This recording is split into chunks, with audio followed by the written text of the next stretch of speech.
para cá que tem notícia quente, notícia internacional, porque o presidente dos Estados Unidos ameaçou agora destruir navios iranianos. Na rede social Truth Social, às 11h23, Trump disse que alvejará embarcações iranianas que se aproximarem do bloqueio da Marinha norte-americana no Estreito de Hormuz, que entrou em vigor nesta segunda. A gente tem aqui na tela o recado de Trump. Pessoal, vou até pedir para vocês colocarem no telão para mim, porque de fato aqui está bem pequenininho para eu enxergar. Aí, obrigada. Vamos lá. A Marinha do Irã está atracada no fundo do mar, completamente destruída. 158 navios. O que não atingimos foi o pequeno número deles, o que eles chamam de navios de ataque rápido, porque não os considerávamos uma grande ameaça. Aviso: se algum destes navios chegar perto do nosso bloqueio, será imediatamente eliminado, utilizando o mesmo sistema de matança que utilizamos contra traficante de drogas nos barcos do mar. É rápido e brutal. PS, 98,2% das drogas que chegam aos Estados Unidos por oceano ou mar pararam. Obrigado pela atenção dada a este assunto, presidente Donald Trump. Tá aí, traduzido para vocês, o post do presidente Donald Trump, agora há pouco, às 11h23 da manhã, falando sobre o fechamento do Estreito de Hormuz. E o Comando Central dos Estados Unidos, o CENTCOM, na sigla em inglês, anunciou neste domingo que os militares norte-americanos implementarão um bloqueio a todo o tráfego marítimo no Estreito de Hormuz a partir das 11 horas, horário de Brasília, de hoje. E é sobre isso que a gente vai conversar agora com o nosso analista de política internacional, Orián Fancelli. Orián, é notícia a cada 30 segundos, né? Passou de sexta e de sábado que não teve acordo lá entre Irã e entre Estados Unidos, tudo mudou. Agora, fechamento do Estreito de Hormuz e mais essa ameaça de Donald Trump. Agora a gente não sabe o tom dessa ameaça, se isso pode mudar ou se a gente pode confirmar que é uma ameaça nesse tom gravíssimo. O que é que você pode contar para a gente? Boa tarde, Neila. Boa tarde a todos. É um prazer estar aqui com vocês. Quem acompanhou a gente semana passada já sabe que já havíamos avisado que a possibilidade de um acordo ser alcançado ao longo do fim de semana era muito baixa, porque os dois lados chegaram já com demandas extremamente maximalistas. Havia uma confusão, inclusive, sobre qual proposta seria discutida. De um lado, propostas iranianas pedindo certas coisas que para os Estados Unidos seriam inaceitáveis e os Estados Unidos a mesma coisa. Então, eis que depois de 21 horas de negociação com o Irã lá no Paquistão, até parece que houve avanços em alguns pontos, mas justamente na questão principal, que era o tema nuclear, aí realmente não saiu nada de decisivo e o Trump ele passa então a mudar a aposta, né? Como as bombas, os ataques militares, as operações realizadas pelos Estados Unidos não produziram até agora todo aquele efeito que ele estava imaginando, que era de forçar o regime iraniano a se render. Então agora ele tenta também por meios militares, mas forçar economicamente essa rendição iraniana. Porque o Irã, a gente estava falando até então que o Estreito de Hormuz estava fechado, que muitos navios não estavam passando. Acontece que navios iranianos, navios de aliados do Irã, eles estavam sim passando. Então, o país, inclusive, ele estava lucrando o dobro com a venda de petróleo do que ele estava antes dessa guerra começar no dia 28 de fevereiro. Então, agora o Trump ele tenta apelar para isso, forçando o regime a se render. Agora, Neila, o que chama atenção nessa mensagem que você leu para a gente, e que eu estou com ela aberta aqui, é o fato de que o Trump ele começa já tentando não se contradizer. Por que eu estou falando isso? Porque ele, que até então repetia constantemente que a marinha iraniana tinha sido obliterada, que não tinha sobrado nada dela, ele, para poder ameaçar agora algum barco, algum navio iraniano que se aproximar do bloqueio norte-americano, ele precisa dizer que, apesar da maioria ter afundado, dos Estados Unidos terem destruído essa maioria, sobraram alguns. E esses que passarem vão se tornar alvos. Ou seja, de certa maneira, ele acaba se contradizendo, né? Porque caso tudo aquilo que ele vinha dizendo até então, de que a Marinha estava completamente destruída, se isso fosse verdade, ele não ia precisar voltar a ameaçar agora, né? Então mostra que ele está entendendo o risco de escalada e que ele busca, a partir de agora, estrangular o regime economicamente, porém que riscos de escalada militar continuam existindo.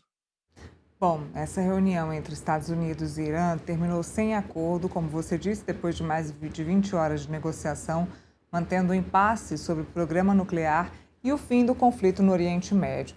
Ao mesmo tempo, a tensão política aumentou após o presidente Donald Trump atacar o Papa Leão XIV nas redes sociais, chamando-o de fraco e ampliando o atrito entre a Casa Branca e o Vaticano em meio à guerra. Diante desse cenário internacional tenso, a gente conversa com você para saber por que atacar, inclusive, o Papa. Nesse momento, qual é o objetivo de Donald Trump atacar o Papa, que é um líder religioso, inclusive nem é a religião, a principal religião dos Estados Unidos, é claro que é a maior religião ali na Europa, Europa que está aí se separando, se desvencilhando, deixando apoio a Donald Trump, mas qual é o principal motivo desse ataque ao Papa?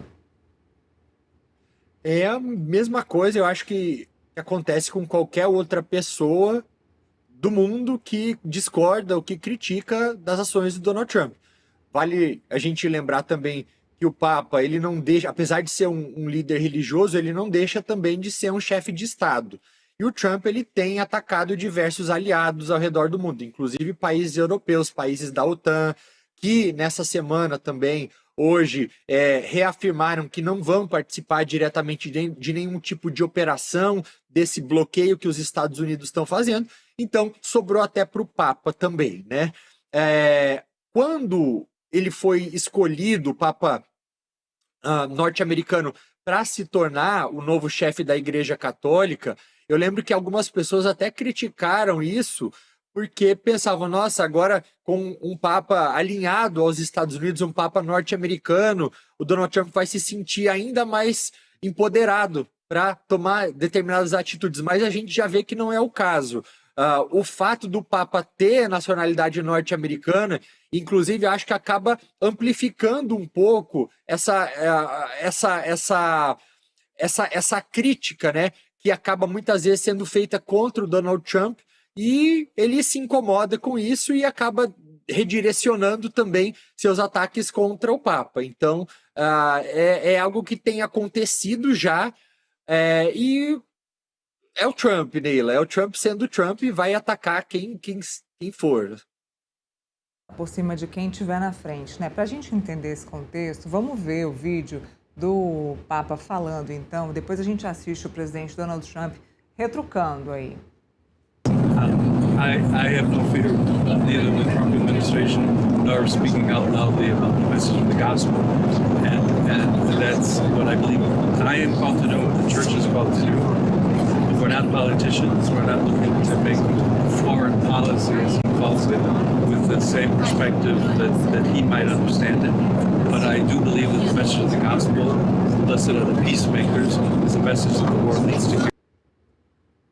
Bom, Papa Leão XIV que veio com uma mensagem religiosa, né? O que ele disse, ele não é um político, ele é um pacificador, né? E é esse o papel, de fato, da religião no mundo. Vamos entender como reagiu, então, o presidente Donald Trump.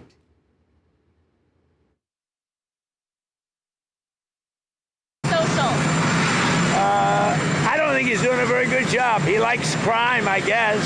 He hit us. Think of it.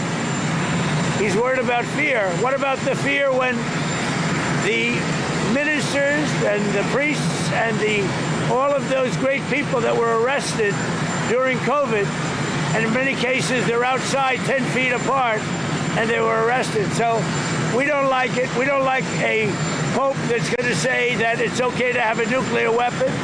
We don't want a pope that says crime is okay in our cities. I don't like it. I'm not a big fan of Pope Leo. He's a very liberal person, and he's a man that doesn't believe in stopping crime.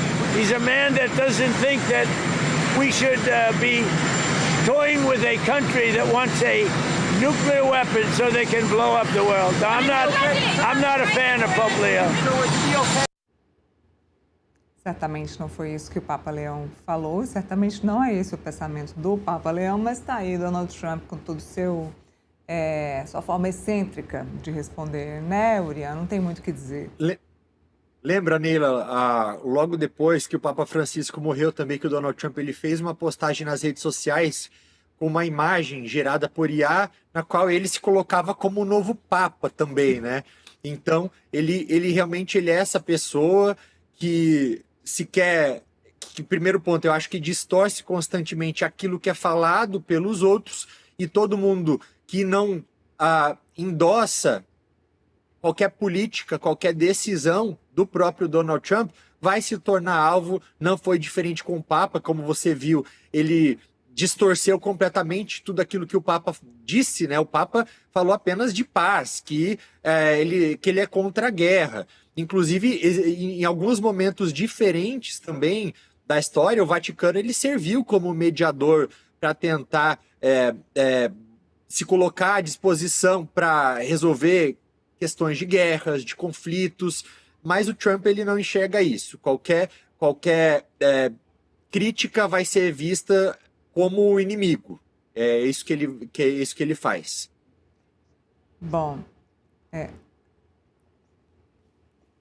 estão me pedindo aqui, como você disse, para chamar a foto do Trump se prontificando a ser Papa. Mostra aí pra gente, vai, produção. Realmente, do ano passado para cá a gente viu várias pérolas, né? Tinham muitas pérolas A IA, ela veio para ajudar. Donald Trump, ele deve amar essa questão da inteligência artificial, porque o que ele fez de imagem com inteligência artificial, olha, não é brincadeira, viu? Aviões na guerra lá atrás, ele como um papa ali, quase um santo ali na frente, Urian. É realmente complicado entender Donald Trump. A Estátua da Liberdade atrás, aviões de guerra, soldados flutuando e ele ali praticamente curando uma enfermeira, enfim. Muitas camadas numa imagem, Urian. Muitas camadas numa imagem e uma política que de 1 ano e meio para cá deixou o mundo apenas mais perigoso. Tá? O mundo hoje ele não está melhor do que estava há 1 ano e meio atrás, antes do Trump assumir. Se antes havia um risco do Irã potencialmente tomar uma decisão de eventualmente investir no seu programa nuclear, hoje o regime ele tem muito mais incentivos para fazer isso. Aqueles 440 quilos de urânio altamente enriquecidos, eles continuam soterrados naquelas instalações iranianas, agora com uma pressão que vem já do que resta do regime, né? Dizendo, olha, se antes a gente não tinha uma arma nuclear, talvez agora seja o caso de haver um avanço nesse programa, justamente porque os Estados Unidos e Israel só vão deixar de atuar diretamente contra o Irã se de fato eles se sentirem intimidados por armas nucleares. Até mesmo o próprio Ali Khamenei, que era o líder supremo que foi morto pelos Estados Unidos no dia 28 de fevereiro, ele havia emitido uma fátua que é como se fosse ali uma diretriz religiosa dizendo que o Irã ele não deveria buscar ter uma arma nuclear. Agora, sem ele, pode ser que agora tudo isso mude. Então, o mundo está mais perigoso nesse aspecto, com os Estados Unidos, como a gente falou há pouco tempo, também agora promovendo um bloqueio do Estreito de Hormuz, tá? E com a possibilidade ainda dos Houthis que estão ali no Iêmen reagirem a esse bloqueio norte-americano, bloqueando a outra rota pelo Mar Vermelho, né? Isso em um contexto no qual os Estados Unidos também ameaçam aliados na Europa, criam também um discurso extremamente hostil contra outros aliados de outras regiões do mundo, Japão, Coreia do Sul, Austrália. Então, não me parece que isso tudo tenha vindo daquele presidente que se autoproclama o presidente da paz, que reclama tanto de não ter vencido o Prêmio Nobel da Paz. Acho que, de fato, ele está deixando claro que não merecia.